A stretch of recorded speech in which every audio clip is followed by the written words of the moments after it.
grand dialogue de cet après-midi, le mardi 3 août 2022. Nous sommes en direct sur Eras News à partir de notre studio de Londres. Vous écoutez la voix de René Rochkitoko, votre journaliste qui vous présente le grand dialogue. Cet après-midi, nous avons le plaisir de parler d'une situation que nous avons déjà évoquée ici la semaine dernière autour du gouvernorat de Lualaba. Et donc cet après-midi, nous allons encore parler de ce gouvernorat où la plupart des gens ont spéculé sur la situation relative au gouverneur Richard Mouyej, qui est bloqué en République, enfin qui est bloqué à Kinshasa, la capitale, qui ne sait pas rejoindre son poste de travail. Mais actuellement, le gouvernorat est assuré par la vice-gouverneure Madame Fifi Masuka, qui gère le gouvernorat de main de professionnels et qui fait avancer quand même les activités dans cette partie de la République démocratique du Congo. Pour ainsi nous aider à comprendre la situation réelle qui se passe dans ce gouvernorat, en quelque sorte, c'est un peu des réponses que l'intervenant de tout à l'heure va nous apporter par rapport à ce qui s'est passé la semaine de formation que nous avons reçue la semaine dernière lors de notre grand dialogue de la semaine passée. Il s'agit de M. Mardoché Ntsele, qui est le communicant principal de la vice-gouverneure Mme Fifi Masuka. Et il est également communicant du chef de l'État, le président Félix-Antoine Tshisekedi Tshilombo. Et donc, M. Mardoché est en direct en duplex avec nous sur Eras News et Canal 54 TV à partir de là-bas. M. Mardoché Ntsele, bon après-midi chez vous. Merci mon frère. Voilà, vous êtes en direct. Pour commencer, tel que j'ai annoncé l'émission, avant de commencer, en tout cas pour l'intérêt de nos auditeurs d'Eras News, les téléspectateurs des Canal 54 TV, pourriez-vous d'abord commencer par vous présenter vous-même, de sorte que ceux qui vous écoutent puissent avoir une idée sur votre personne. Merci beaucoup. Je me nomme Mardoché Seleminga. Je suis coordonnateur national de la nouvelle génération pour changement. Je suis le communicant principal du gouverneur Fifi Masuka Saini. Et je suis communicant aussi du chef de l'État Félix-Antoine Tshisekedi Tshilombo. C'est quel opérationnel, s'il vous plaît? Je n'ai pas compris. Vous avez dit que vous êtes le coordonnateur de Cogeno, c'est ça? De la nouvelle génération pour le changement LGC Ancy. Oui, qui fait quel travail exactement, cette nouvelle génération? C'est une association qui a pour objectif soutenir toutes les actions de la présidence d'institutions qui rentrent dans le cadre de la lutte contre la pauvreté, le tribalisme et la corruption. Combattre les abus inhérents à l'exercice du pouvoir sur toute l'étendue publique pour la promotion des valeurs et la naissance d'une nouvelle citoyenneté. C'est une ASBEL qui est représentée dans plus de 16 provinces dans la République démocratique du Congo et nous en sommes fiers quand même. Et vous avez déjà mené des activités sur le terrain? Nous avons mené beaucoup d'activités, beaucoup d'activités sur le terrain et surtout nous avons aligné beaucoup d'actions qui vont dans le sens de décourager le mal en dénonçant plusieurs gestions dans les différents secteurs de la vie et nous insérons aussi les défis du gouverneur Mouyej, l'ex-gouverneur du Lualaba. Alors je pense que la nouvelle génération, c'est une structure connue de tous qui fait son travail et qui le fait bien. Qui le fait très bien. Et donc vous avez des feedbacks positifs? Bien sûr, bien sûr. Et donc les populations apprécient le travail que vous faites sur le terrain? La population apprécie le travail, c'est pour vous dire que même sous la table de la MGC, nous avons toujours des plaintes, des dénonciations de la population pour le travail que d'autres dirigeants sont en train de mener, mettre les intérêts généraux de côté au profit des intérêts catégoriels. La nouvelle génération, ce n'est pas nécessairement pour pousser les gouvernants à prendre en considération les désirs de notre peuple. Vous savez que l'objectif du pouvoir public, c'est la réalisation de l'intérêt général. Et nous sommes là pour faire pression aux gouvernants afin que ces derniers se conforment, n'est-ce pas, à la vision du chef de l'État, Félix Tshisekedi, qui est celle de privilégier le peuple d'abord. Et donc, vous avez dit tout à l'heure, vous étiez représenté dans combien de provinces? 7 provinces, c'est ça? Bien sûr, 16 provinces. Lesquelles? Nous sommes dans la province du Lualaba, la province du Haut-Katanga, nous sommes dans la province du Haut-Lomami, la province du Lomami, la province du Tanganyika, nous sommes dans la province du Kasaï. Je vais parler du Grand Kasaï, donc Kasaï-Chikapa, Kasaï central, Kananga, nous sommes dans la province du Kasaï oriental, nous sommes au Sankuru, nous sommes à Kinshasa, nous sommes dans le Kouilou, nous sommes à Maïndombe, je vais parler du Congo, nous sommes au Nord Kivu, donc nous sommes aussi à Kinshasa, donc Congo central en gestation. Et c'est vous le coordonnateur de toutes ces activités. Bien sûr, je suis le coordonnateur national. Comment est-ce que vous y prenez alors avec autant de responsabilités? Et bien sûr, vous savez, le problème, c'est la passion. J'ai choisi ce travail par passion, par conviction. Je me suis dit, je dois m'investir dans ça. Je me suis forgé l'objectif ensemble avec le cofondateur de cette association pour parvenir, n'est-ce pas, à l'objectif. Et nous nous sommes dit que le Congo serait un Congo meilleur si le socle, n'est-ce pas, doit être construit avec des valeurs. C'est moi, nous nous battons pour qu'on ait un nouveau Congo qui serait assis sur un socle de valeurs. C'est pour cet objectif que nous nous battons avec les moyens de bord pour exprimer notre attachement à ces objectifs afin de susciter le soutien du peuple et de tout le monde. Et donc, représenter autant de provinces, et dans chaque province, il y a des activités qui sont menées au quotidien, qui transforment quand même le Togolais dans ces différentes provinces. Et quelles sont vos projections dans d'autres provinces? Parce que le Congo est représenté par au moins 26 provinces. Là, il vous en manque encore du travail. Hein. Dans d'autres provinces, nous nous préparons parce que le plan d'action de la nouvelle génération sur le plan national, c'est de pouvoir occuper toutes les provinces parce que nous avons eu des difficultés, c'est un problème de moyens de ce qu'on nous tous, nous nous battons avec le moyen de bord, j'essaie que petit à petit nous allons y arriver. Nous allons arriver, je sais que nous sommes déjà dans plus de 16 provinces, c'est quelque chose de grand, c'est une avancée très significative, nous pourrons encore faire beaucoup d'efforts pour aller dans notre province qui reste. Alors, pour l'intérêt de ceux qui nous écoutent pour le moment dans ce programme, est-ce que vous pouvez nous dire comment est financée ces activités, cette structure-là? Bon, vous savez, il y a une association d'après la loi, c'est après, avec les cotisations des membres, les subventions, je vais parler des soutiens des uns des autres, et en même temps, tout le monde s'implique pour l'avancement de la structure. De toutes les façons, c'est l'autoprise en charge, quoi. Et donc, les provinces ne sont pas impliquées dans le financement? Non, toutes les provinces, bien sûr, il y a les coordinations provinciales, et chaque coordination s'organise, n'est-ce pas, pour autofinancer les activités de la nouvelle génération partout où nous sommes représentés. Nous refusons le parrainage de politique pour éviter, n'est-ce pas, l'instrumentalisation de la jeunesse parce que c'est parmi les éléments que nous combattons. Excellent. Alors, Monsieur Marocher, hein, nous allons entamer notre thématique de cette émission, de notre édition de cet après-midi, monsieur. Il s'agit de parler du Lualaba. Nous allons parler de deux sujets. Le premier sujet sur le Lualaba, la situation actuelle, et également parler de la sortie médiatique de l'ex-vice-président de l'Assemblée nationale, M. Kaboundou Kaboun, qui a quitté le bateau Félix Tshisekedi, qui a quitté le bateau UDPS, qui a formé son propre parti. Et donc, ça sera la deuxième partie de cette émission. Alors, parlons d'abord du gouvernorat de Lualaba. Quel est l'état de santé actuellement du gouvernorat?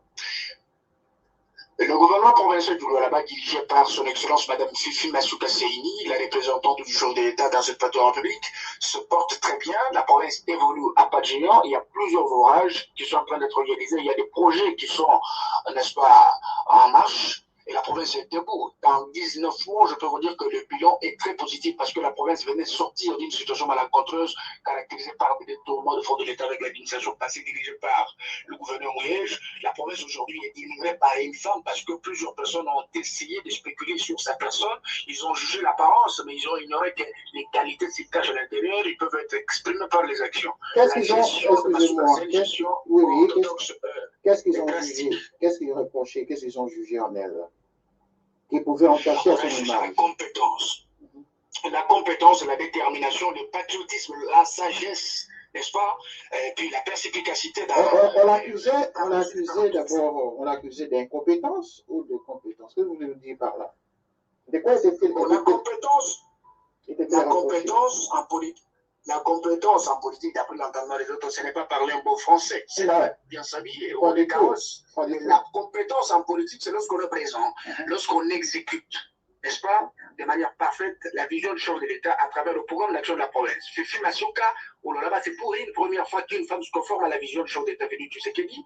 Et nous avons vu, dans peu de mois, des actions à impact visible dans l'ordre de la vision du chef de l'État. Parce que vous savez que le chef de l'État travaille pour le peuple. Il a dit que les institutions doivent travailler pour le peuple. C'est ça même l'idée maîtresse de l'Union sacrée de la nation. Alors aujourd'hui, nous avons vu, il y a une maximisation de recettes. Parce que je veux vous rappeler, à l'époque du gouverneur Mouyej, la province ne vivait qu'une seule taxe. Et la province vivait en dessous de ce moyen. Or, c'est la capitale mondiale du cobalt. Excusez-moi. Le Lualaba regorge plus de 63% n'est-ce pas, de réserve de cobalt au niveau mondial. Et on peut voir dans cette partie de la province les ministères qui louent de maisons, où il n'y a pas d'infrastructure de base. Vous comprenez? Des antivaleurs institutionnalisées. La population a abandonné. Et nous avons vu aujourd'hui une femme qui vient au chevet de malade, qui se tient debout, elle travaille. Aujourd'hui, elle est l'unique vice-gouverneur. Je vais parler vice-gouverneur, mais gouverneur intérimaire qui a fait une prévision budgétaire de plus de 1 milliard de dollars, soit 10% du budget national. Et là, elle a maximisé autant d'argent. Nous sommes arrivés jusqu'à 900 millions de dollars. Dans une petite échéance, vous avez vu comment le dollar joue un grand rôle, n'est-ce pas, pour la République. Et il y a des retombées positives, parce que dans la palette ménagère, il y a quelque chose. Masuka fait doter la province du Lualaba des infrastructures dignes de ses richesses. C'est une province riche. Nous devons voir des édifices, des infrastructures de l'État relatives au niveau de la province. Masuka a fait de la province du Lualaba une province cosmopolite, où vous trouvez toutes les langues. Toutes les langues parlent le même langage d'Oriel, le chef d'État Félix Tshisekedi. Masuka, elle est là, elle travaille pour consolider l'unité nationale. Après, il y a eu un dialogue interprovincial entre Gonkatanga et Gonkasai. Masuka en était pour beaucoup, elle s'est impliquée pour faire valoir, n'est-ce pas, ses valeurs, le vivre ensemble. Parce que vous savez, normalement, d'après René Michelet, on dit la population est une âme, il faut vouloir vivre collective. La femme du Lualaba, la gouverneure du Lualaba a fait beaucoup d'avancées, des avancées très significatives dans peu de temps, un travail qui devrait être fait dans 3 ans, mais c'est fait dans une année, et il y a des jalons, et l'imprime un leadership féminin robuste au service de la population. Et nous devons nous sentir heureux d'avoir des femmes pareilles, elles font partie de cette tête d'affiche de femmes africaines qui se battent normalement pour la cause de leur peuple. Donc, sans fanatisme, sans avoir de penchant, Masuka réalise un travail impeccable et elle est une fierté parmi les managers du chef de l'État Félix Tshisekedi. Et bien voilà, c'était un communicant de Mme Masuka qui parle. C'est normal que vous apportiez cet éclairage dans ce sens, dans cette direction. Je peux le prouver aussi. Mais justement, donc, essayons de voir les choses clairement, répondons quand même à certaines questions, des questions auxquelles le commun des mortels, en tout cas, se posent. Du moins, les Katangais et certains Congolais, justement, qui posent des questions autour de ce gouvernement.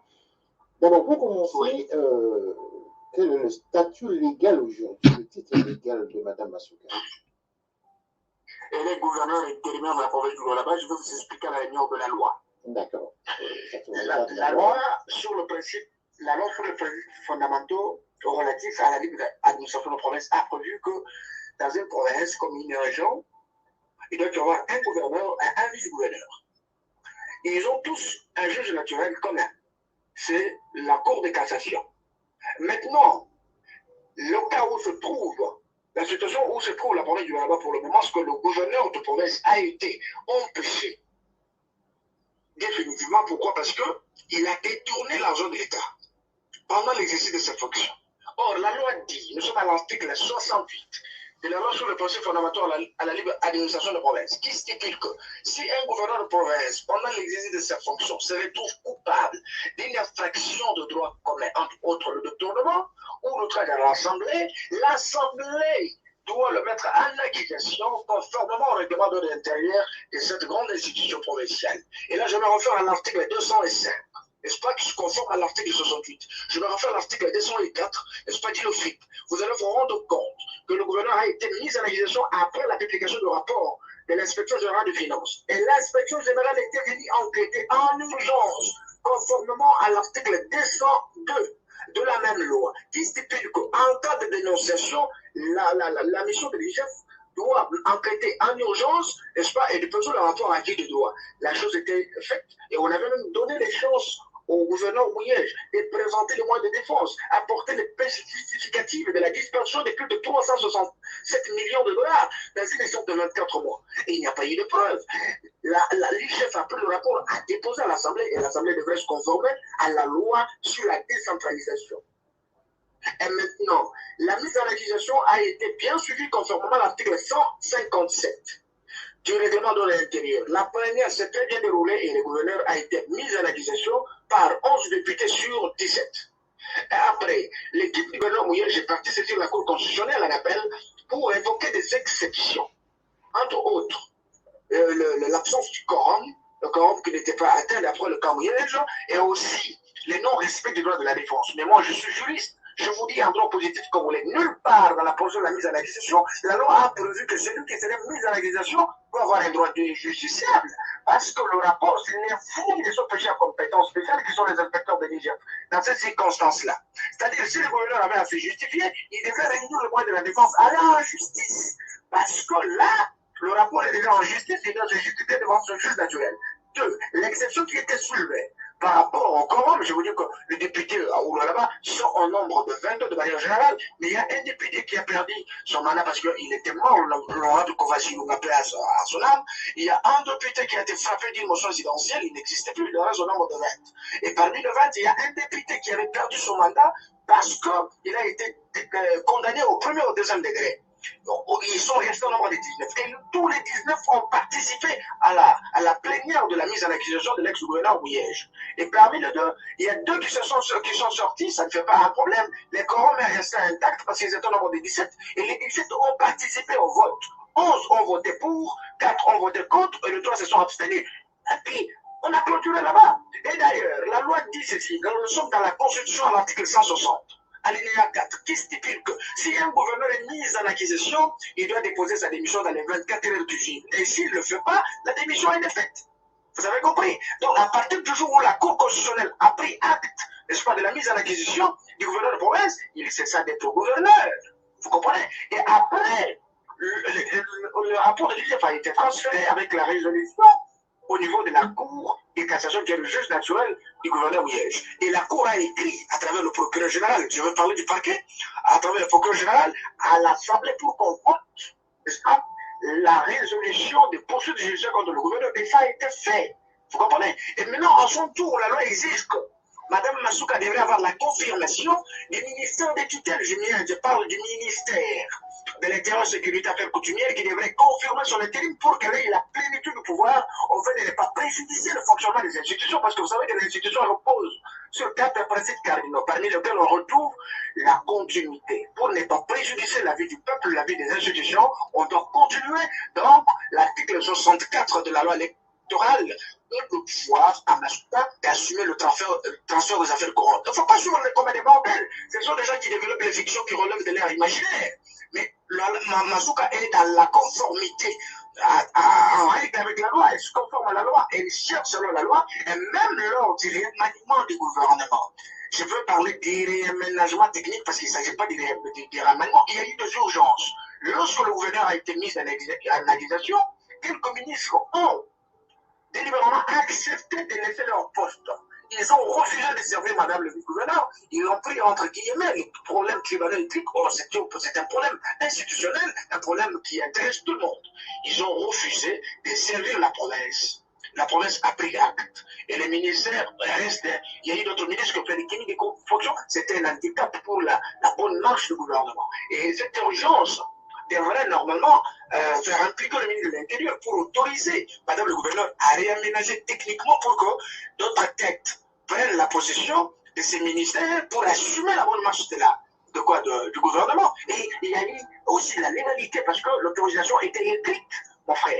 Qu'on ne vous trompe pas, Massouka Seyni, c'est une femme très sage, une femme qui gère très bien cette promesse, et c'est une fierté pour la féminité congolaise et africaine. Oui. Je vous dis, il n'y a pas eu d'illégalité, ce sont juste des fictions. Tout le monde est libre, nous sommes en démocratie, tout le monde peut même son point de vue. Justement, mais ce sont la vérité. D'accord, M. Mardochier, hein, nous vous suivons avec attention, et tous ceux qui vous écoutent en tout cas, vous suivez avec attention. Et comprenez que dans cette situation, l'Assemblée provinciale, quand même, procède par une voie démocratique pour élire les responsables. Madame Massouka n'a pas été élue démocratiquement, ce qui veut dire, en d'autres termes, ils ont broyé la procédure. Parce qu'il n'a pas été. Il n'a pas été élu par les députés provinciaux. Il a été placé sans le respect de la procédure démocratique. Parce qu'il s'agissait d'un ministère des tutelles. Et pendant ce temps, peut-être, peut-être qu'on ne vous a pas bien donné l'information. Massouka a été élu démocratiquement par les élections plurinominales indirectes. c'est-à-dire elle a été élue par des députés provinciaux comme vice-gouverneur de province. L'institution vice-gouverneur en République démocratique du Congo veut dire que le gouverneur de province, en tant qu'animateur de cette grande institution, peut être frappé, n'est-ce pas, d'un empêchement provisoire ou définitif. Pour ne pas empêcher la bonne marche des institutions, c'est son adjoint, au nom de la théorie des préséances, qui doit assumer, n'est-ce pas, le transfert des affaires courantes. Vous comprenez? C'est ça ce que dit la loi. Et si ce n'est pas le vice-gouverneur, même si les deux ont frappé d'incapacité ou d'empêchement, c'est le ministre précédent qui est le ministre de l'Intérieur qui va assumer l'intérim.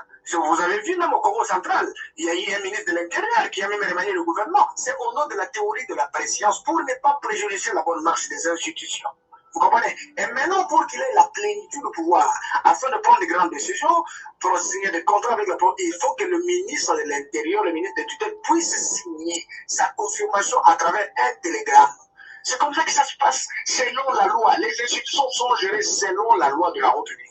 C'est de cette façon que les choses doivent marcher. D'accord. Et que direz-vous justement à ces mauvaises langues ou bonnes langues qui disent que Mme Massouka ne respecte pas la procédure démocratique parce qu'elle ne rend pas hommage, elle ne rend pas des rapports au sein de l'Assemblée nationale, mais elle se déplace à Kinshasa où elle va directement le président de la République et rendre des rapports.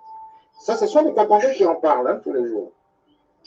Très bien. Mais quand on parle de l'exécutif national, ce n'est pas le Premier ministre, c'est le chef de l'exécutif national, c'est le président de la République. Et je voudrais vous dire qu'en matière de gestion sous l'intérim, on co-gère la province ensemble avec Kinshasa, avec les hautes institutions. C'est-à-dire, il y a des décisions d'ordre national qu'elle ne peut pas prendre seule, elle peut prendre en collaboration avec le président, le Premier ministre ainsi que le ministre des tutelles. C'est de cette façon que ça fonctionne et c'est comme ça que la loi a préféré que ça soit ainsi pour éviter de la médiation et d'autres ingérences au sein de la province. Donc, je voudrais vous dire que la province se gère conformément aux lois de la République et Mme Massouka gère démocratiquement la province. Monsieur Mardochien Nzele, que direz-vous justement à ceux qui pensent que Mme Massouka, malgré tout, qu'elle gère positivement, que les actions sont en train d'être menées de manière professionnelle dans cette province? N'empêche qu'il y a des Katangais, des Melabés également, qui pensent que Richard Mouyej est gardé à Kinshasa de manière injuste. Non, il n'est pas parti de manière injuste. Non, je veux dire, il est gardé à Kinshasa de manière injuste et que la plupart, justement, exigent qu'il rentre occuper son poste. Est-ce que ceux-là sont informés de l'information que vous nous donnez pendant notre émission? Oui, mais je vous dis la vérité. On ne peut pas avoir un gouverneur en fonction en même temps postulaire de la justice. Ça n'existe pas dans notre politique. Pourquoi dans la procédure de l'arrestation, nous sommes dans la phase préjuridictionnelle, n'est-ce pas? Lorsque quelqu'un est poursuivi en justice, il doit normalement être surveillé par la justice afin qu'il ne se soustrait pas de la justice. Ça risque de mettre la justice dans l'ambiguïté. C'est de cette façon-là, parce que le Congolais aujourd'hui, on ne peut pas faire confiance au Congolais. De toutes les façons, quand quelqu'un est poursuivi en justice, il va prendre tangente, il va se réfugier ailleurs, et la justice souffre. Avec la perte de plus de 367 millions de dollars, la province a besoin que cet argent rentre, ça va servir la population. Vous comprenez? Il n'y a personne qui ne veut pas refuser de lui rendre. Ce n'est même pas le chef de l'État, mais lui a affaire à la justice. Il doit répondre à la justice. Quand il doit finir avec la justice, il aura la possibilité de rentrer chez lui. Nous, on n'a pas de problème avec lui. Mais est-ce que lorsque vous entendez les gens dire par exemple que Richard Mouyej n'aurait pas détourné tel que vous le dites, est-ce que vous avez des preuves de ce que vous avancez? Bien sûr, le rapport a été élaboré par l'inspection générale des finances, l'institution où l'on a habilité à faire ce travail. On a enquêté sur l'existence des comptes fictifs dans la province du Lualaba, les détournements de sommes colossales, la signature de contrats diaboliques ici qui a approuvé la province, en même temps aussi l'enrichissement illicite. Dans moins de 24 mois, nous avons connu des milliardaires, des millionnaires qui nous ont voté ici. Il y a eu un désordre de la province était plongé dans le marasme. C'est de cette façon-là que lui, j'ai venu enquêter et c'était la vérité. Toutes les accusations portées contre lui, il n'y a jamais eu un rapport contraire. Et c'est la vérité en tout et pour tout ce que je vous dis, c'est connu de tous. Alors, ceux qui sont intervenus à notre antenne ici, qui ont parlé, qui ont pris une autre direction de l'information, en nous informant les choses différemment, qu'est-ce que vous leur diriez? Bon, je voudrais vous dire ceci. par rapport à ce que les gens disent, vous savez, en politique, chaque personne est libre de mettre son point de vue. Certains ont légiste, certains gatomistes, bien sûr, mais nous sommes des républicains. Le problème, c'est l'intérêt de la population. Dans le tshisekidisme, c'est un régime qui vient corriger, n'est-ce pas, ce système de satisfaction des intérêts catégoriels. Là, c'est notre peuple ou rien. Et c'est pourquoi la population soutient Masuka Selini, parce qu'elle a mis le peuple au centre de tout intérêt. Et nous avons compris qu'aujourd'hui, la politique, n'est-ce pas, de tourner, manque de traçabilité dans le sortie de faux, l'entrée de faux, les signatures des contrats diaboliques, et ça a pris fin. Aujourd'hui, la population se retrouve. Vous avez vu aujourd'hui, il y a eu quelques jeunes qu'on appelle sans-abri ou chégués, de manière qu'on les appelle, ils ont été envoyés à Kanema-Kachessé pour être préparés pour leur réintégration sociale. Donc, les mains nécessaires peuvent être très nécessaires pour servir notre peuple. Donc, Masuka, c'est une femme qui mérite beaucoup de respect, et les gens peuvent parler, mais sur le terrain, ils ne parlent pas parce que la vérité, elle est tout autre. Alors voilà, la vérité elle est tout autre, c'est sur le terrain justement qu'on peut faire le constat par rapport aux avancées des travaux et de l'approche qui est là sur la population congolaise pour suivre la vision du chef de l'État congolais, le Félix Etienne Tshisekedi Tshilombo. Alors, je rappelle à tous ceux qui nous écoutent pour le moment que vous êtes en train d'apporter un droit de réponse. Le droit de réponse, c'est par rapport à toutes les déclarations de Congolais de Malabé, justement, qui sont passés à nos antennes, mais pour nous apporter un cloche différent du vôtre. Et donc, vous êtes le communicant principal donc, de Madame la gouverneure Fifi Masukia. Nous pouvons confirmer qu'elle est gouverneure ou elle est vice-gouverneure. Qu'est-ce que nous pourrons dire? Comment pouvons-nous l'appeler? Elle est gouverneure ad interim, gouverneur intérimaire. Elle cessera d'être gouverneur intérimaire après les élections de 2023. D'accord. Et pendant ce temps, c'est elle qui gère le gouvernorat qui... C'est elle la patronne de l'exécutif provincial. Admettons que... Une question. Admettons que Richard Mouillet, se lavait de tout soupçon, par exemple, de la justice, qui n'a pas encore dit son mot. Hein, la justice n'a pas été encore dite sur cette question. Admettons que Richard Mouillet est rentré au là-bas aujourd'hui. Est-ce qu'il va occuper son poste de gouverneur? Non, je serai comme tout ça.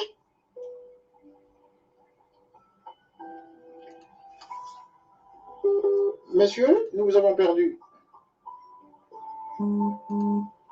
Et voilà, nous avons perdu Monsieur Mardochier.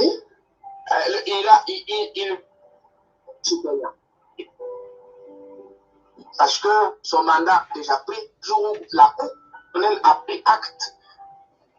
Est-ce que vous pouvez répondre parce qu'on ne nous a pas bien capté? Ah. Nous ne vous avons pas bien capté, Monsieur Mardochier. Est-ce que vous pouvez confirmer ce que vous venez de dire parce qu'on n'a pas entendu? Il y a eu une interruption à l'antenne. Voilà, nous sommes interrompus en tout cas, les problèmes de connexion avec notre intervenant en partie du là-bas. Comprenez que ce sont des questions sérieuses que nous posons par rapport à cette confusion qui règne là-bas. Alors, M. Mardochier, il est communicant principal de Madame la gouverneure Fifi Masukia. Il répondait à nos questions justement sur cette question de sa prise de pouvoir dans son gouvernorat.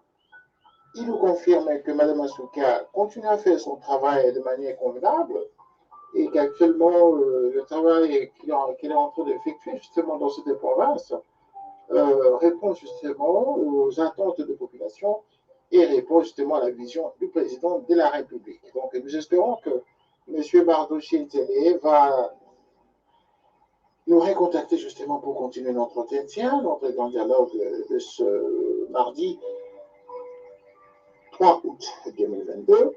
Je rappelle que vous pouvez toujours nous contacter au 44 73 06 18 soit 15 27 pour intervenir à nos différentes émissions, à nos grands dialogues quotidiens. Nous avons 4 éditions dans la journée et à tout moment, vous pouvez toujours nous joindre justement pour intervenir sur les différentes thématiques que nous évoquons au quotidien. Donc, nous allons essayer de nous reconnecter avec notre intervenant, M. Mardochier, qui pourrait probablement être à l'antenne pour le moment.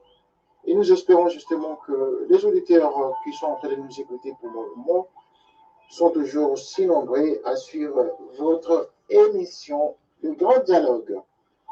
Nous sommes en train justement de nous reconnecter avec M. Mardoché Ntele en République démocratique du Congo. Monsieur Mardoché Ntele, nous étions interrompus par un problème de connexion. Est-ce que vous pouvez toujours nous confirmer que M. Richard Mouyejeu est out, si jamais revenait?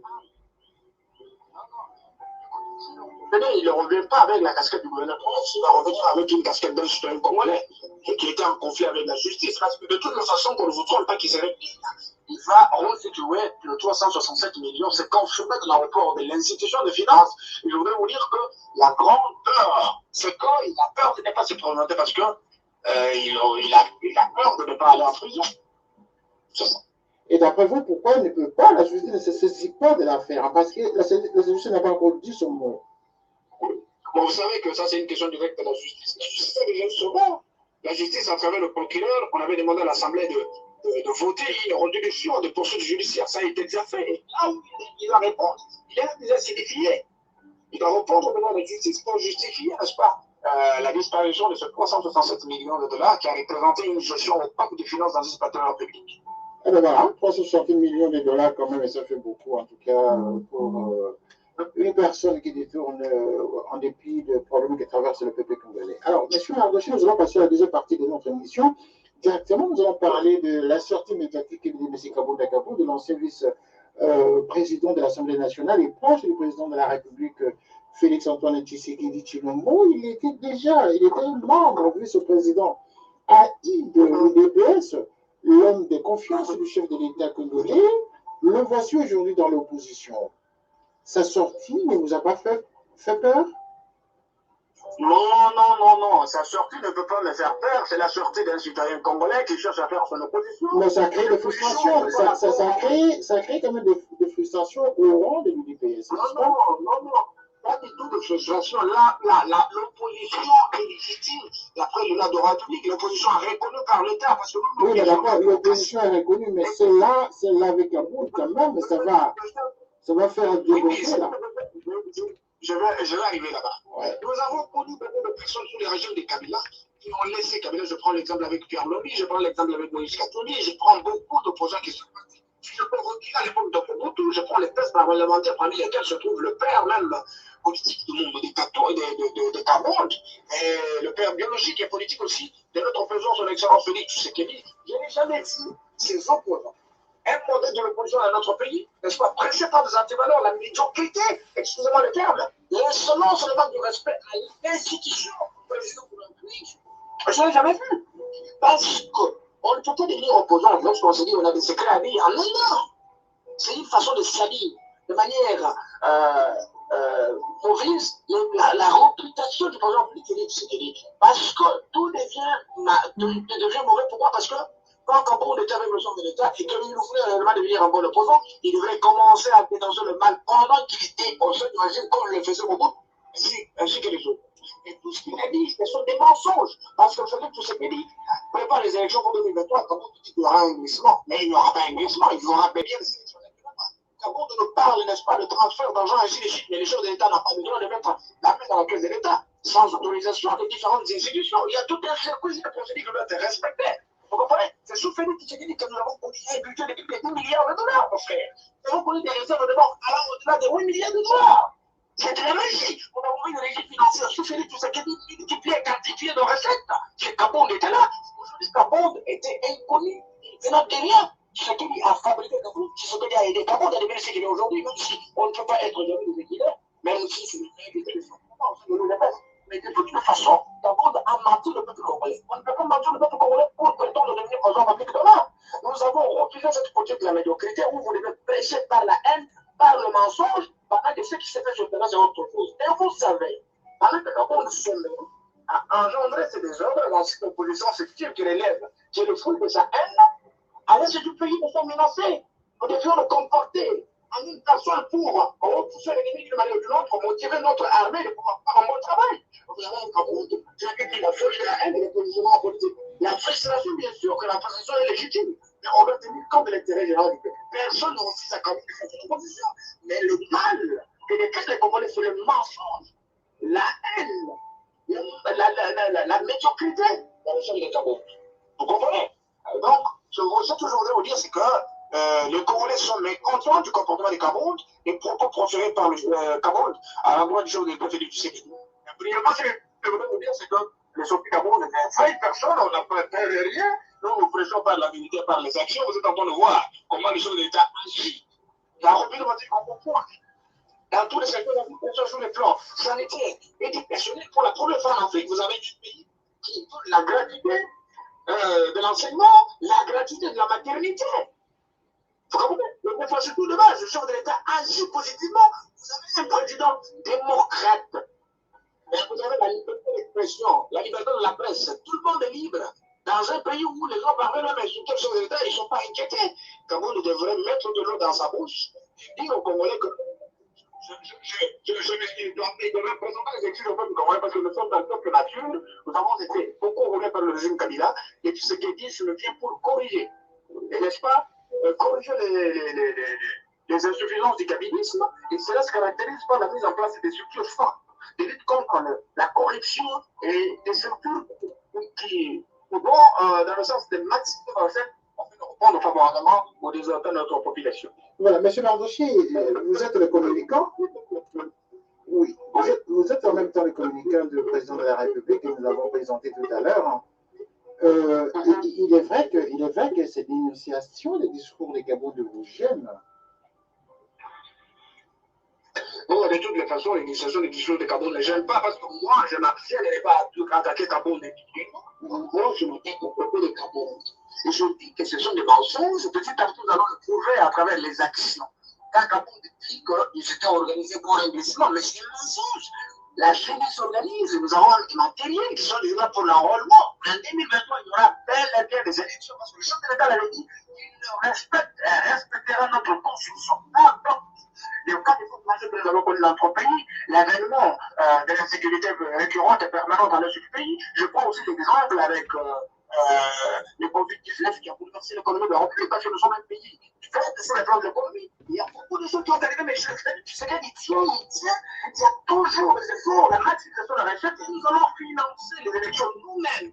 Kabound va avoir un argument à dire aux Congolais lorsqu'il y aura des élections en 2023. En dehors de ça, le pays ne se développe pas comme avant, il ne fait pas de développement, parce que ce pays était dans le marasme, le pays était par terre, et l'état des lieux qui nous apportait beaucoup de choses, et ça se trouvait devant beaucoup de réalités très difficiles où il devait sortir des aggraves avec des personnes bien intentionnées qui pouvaient aider petit à petit à libérer tout ce que c'est un processus. Le pays, c'est un pays continent. La RDC, c'est un pays qui était venu, n'est-ce pas, dans la poche du diable, avec des contrats diaboliques dans le secteur minier. C'est ce qui est en train de délivrer ce pays à travers son plan d'action, son projet de société, très important, qui est en train de répondre aux besoins de notre peuple. Lorsque M. Kabound parle des jets privés qui amènent des dollars dans les paradis fiscaux, à insu de la vision de la visibilité de tout Congolais, est-ce que tout ça c'est de fausses déclarations? Ce sont de très fausses déclarations. Encore nous disons actori public probativo. Celui qui allègue un fait à la chambre d'accusation. Il a été déterminé la justice pour qu'il donne des preuves qui justifient que réellement le chef de l'État est en train de faire ce qu'il a dit. Mais M. Mardoché, vous êtes d'accord avec moi que les détournements bien organisés n'ont pas de preuves, hein? Ne laissent pas de preuves, hein? Non, mais le détournement bien organisé, lorsque ça n'a pas de preuves, il est inutile d'en parler, parce que dans notre loi, c'est les détournements, c'est une définition reconnue par lui. Quand tu parle de détournement, quand il est sur bien organisé, c'est-à-dire qu'il connaît les circuits, il participé à ça. C'est à lui qui a placé comme il a dénoncé, il vous prouve. C'est pourquoi la loi dit, c'est lui qui allègue un fait à la charge de la prouver. C'est-à-dire c'est à lui de prouver à notre place qu'il a acquis le souverain dans son peuple. Je le vois qu'il est le souverain primaire. C'est pour légitimer le pouvoir légitimer du Sénégal à son peuple. Mais c'est à lui maintenant de prouver pour enfoncer le chef de l'État comme il veut l'enfoncer devant la justice avec le plan de l'ONU. Voilà comment l'argent sort, voilà comment l'argent sort. Mais si c'est pas le plan, ce sont des accusations gratuites et qui méritent des sanctions. Mettons en parallèle toutes les défections que les Congolais vont observer sous Kabila. D'une part, il y avait eu Vital Kamerhe qui avait quitté le président Kabila en son temps, suivi de Moïse Katumbi qui a également quitté le président Kabila en son temps. Les deux n'ont pas fait des déclarations fracassantes comme Katumbi, Ils sont partis avec élégance lorsqu'ils ont quitté Kabila. Par contre, Kaboul, quand ils quittent avec la colère, et donc ça veut dire que ce monsieur a des choses à dire. Et donc, il y a moyen de lui donner crédit, il y a moyen de lui donner crédit dans les déclarations qu'il fait parce que il y a les Congolais, la plupart des Congolais constatent aujourd'hui que le Congo n'avance pas à cause des détournements qui sont organisés par le système Tshisekedi. Donc, Kaboul est un détonateur, justement, c'est un détonateur aujourd'hui qui vient éclairer le peuple congolais de ce qui se cache. Mais nous ne sommes pas contre. Quand quelqu'un porte des accusations, on attend voir si ces accusations sont vraies ou pas. Jusqu'à maintenant, on n'a pas prouvé. Je voudrais vous dire une chose sur Kaboul. Kaboul, d'abord, c'est quelqu'un qui est devenu politique, mais il demeurait, il était, excusez-moi le terme, c'est quelqu'un qui a appris à devenir étudiant tout en étant aux institutions. Donc il apprend aussi, il y a plus de l'amateurisme, mais l'immaturité en lui, c'est que les études, le Congolais va couiller. Vous comprenez? Donc quand on prend des personnes pareilles, on doit être vigilant pour le gérer. Donc il ne connaît rien de tout ce qu'il fait, et il prétend devenir président public, on ne peut pas devenir président public si on prêche pas les antivaleurs, le mensonge, la médiocrité et le séparatisme. Vous comprenez? On prêche pas le valeur, et lorsqu'on peut porter des accusations, on porte avec élégance, avec une preuve. Et le peuple va se rendre compte que oui, le régime le trompe. Et lorsqu'on sort, la frustration est légitime, bien sûr, mais il y a une bonne dose de manque de maturité dans le champ de Kaboul, et ce n'est pas un bon dirigeant même pour être bourgmestre de commune. Lorsqu'il parle des jouissances, le régime des jouisseurs, quelle est votre réaction? Est-ce que la jouissance ne se fait pas voir au quotidien? La jouissance est légitime, mon frère. La jouissance est légitime. Dans le droit des attributs de droit foncier ou les attributs de propriété, on vous dit qu'il y a 3 attributs. Il y a l'usus, le fructus et l'abusus. Donc, l'usus, le droit de jouir, il est reconnu par la loi. Mais quand quelqu'un jouit dans des conditions prévues par la loi, pourquoi ça doit faire mal à l'autre? Quand quelqu'un porte une belle costume, il a une belle type, normalement c'est un président public. La jouissance vient d'où? Et notre président public, ce n'est pas un viveur, vous ne verrez pas de nuit. C'est un président respectable père de famille qui se bat pour son peuple. Et la jouissance vient d'où? Après, on a une belle maison qui est activée sur le régime de Tshisekedi. Alors, il y a beaucoup de gens qui souffrent. Vous savez, au Congo, il y a 2 classes. Il y a la classe des plus riches et des plus pauvres. Il n'y a pas la classe moyenne parce que le régime passé, que ce soit beaucoup de gens, que ce soit Kabila, ne nous ont pas aidés, n'est-ce pas, dans la création d'emplois pour obtenir la classe moyenne. Pourquoi vous voyez de toute façon ceux qui n'ont pas jalousent ceux qui ont? De toute façon, le président public, quand on parle de la jouissance, on doit s'aider. Il joue quoi? Qu'est-ce que tu sais qu'il y a de spécial? Tu sais qu'il n'a pas de dette privée. Tu sais qu'il y a un avion officiel de la République qui l'amène partout. Je n'ai pas vu les enfants de Tshisekedi distribuer l'argent comme c'était à l'époque de Kabila, mais c'est du n'importe quoi, mon frère. Ce sont des rencontres de cancans dans l'objectif de salir le Il parle également d'une certaine jouissance, hein, la jouissance à outrance. La jouissance à outrance qui est constatée par la plupart des Congolais, et lui, il vient porter ça sur la place publique. Admettons que demain Kaboul apporte des preuves devant la justice. Quelle sera la réaction de tous les membres des partisans du président de la République? Et si jamais Kaboul apporte des preuves devant la justice, ça ne va pas déranger le système? Mais non, on n'a pas de preuves, mon frère. Ne vous en faites pas, nous sommes libres. Comme des penseurs de mer, nous sommes très à l'aise. Nous voudrons voir Kaboul avec des preuves. D'abord, il n'y en aura pas. Mais ce que je voudrais vous dire sous le régime de Tshisekedi, un grand jouisseur qui a mis des choses en difficulté, c'est Kaboul. Kaboul qui a occupé illégalement des carrés miniers dans le Katanga ici, l'exploitation ici, qui ne payait même pas de taxes de l'État. Je connais Kaboul avec des carrés miniers ici, il y a plein de copies de partout, il importait des femmes pour les amener dans le Katanga. Ces gens qui ne payaient pas, qui vont faire la loi du plus fort. Mais pourquoi n'avait-il pas été dénoncé? Pourquoi n'avait pas été dénoncé en ce temps-là, lorsque vous avez fait ce constat-là, parce que vous dites que nous sommes dans un état de droit? Alors qu'il était le président de la République, il n'a pas été dénoncé. Pourquoi? Ça a été dénoncé, même à l'époque où Kaboul n'avait même pas encore démissionné à son poste du premier président. Nous avions en fait un monsieur très orgueilleux qui agit, qui part sans souci. C'est qu'on est de tous. Est-ce que vous avez saisi la justice en son temps? Vous avez saisi la justice en son temps pour dénoncer ces messieurs? À notre niveau, nous portons des dénonciations. C'est à la justice de se saisir d'office pour enquêter. Vous comprenez? C'est ça. Eh bien voilà, M. Mardoché. M. Mardoché, nous sommes arrivés au terme de notre long dialogue de cet après-midi. Avant que vous ayez un dernier mot sur Mme Asuka, que vous êtes le porte-voix, et également sur la situation de M. Kaboul. Est-ce qu'avez-vous Oui. un dernier mot pour chaque point? Je commence d'abord par rendre hommage au chef de l'État, son Excellence Félix Tshisekedi Tshilombo, pour sa bonne foi, sa détermination de pouvoir changer le Congo, amener ce Congo vers l'émergence. Je salue aussi la bravoure, la détermination et la conscience, le patriotisme de l'Excellence Fifi Massoukasséli, la gouverneure du Bolaba, par, n'est-ce pas, sa détermination, son courage de poser la vision chef de l'État en position, donc en pleine conscience de cause. Et il pose des jalons, ceci se remarque à travers des élections impact visibles. Nous demandons à tout le peuple congolais de faire confiance en notre pouvoir, de soutenir le chef d'État et lui donner les apports pour la concrétisation de sa vie. Et j'appelle tous les Congolais, n'est-ce pas, d'observer la médiocrité de ces Cameroun, de les juger. Alors, nous appelons notre population au calme, d'appuyer nos frères RDC à l'est du pays et prier aussi pour la paix à l'est de notre pays.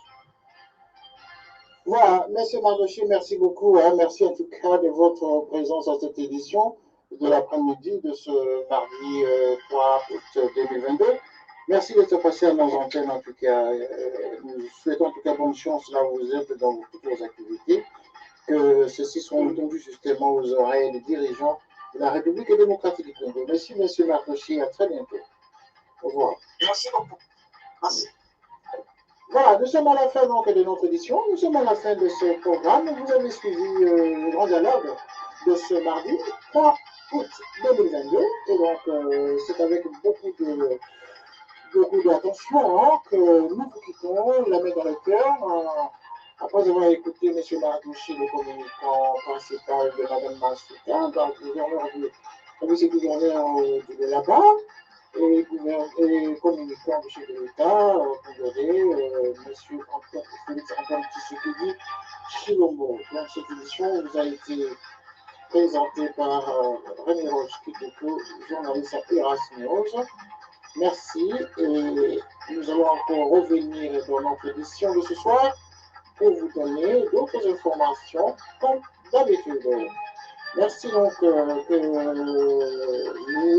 voix de Dieu, les esprits des ancêtres vous protègent là où vous êtes en tout cas et que nous allons continuer toujours nos échanges dans les différentes émissions et nous serons toujours prêts à partager avec vous les différentes communications des décideurs de la République démocratique du Congo ainsi que de l'Afrique entière. Merci beaucoup et à très bientôt. Au revoir.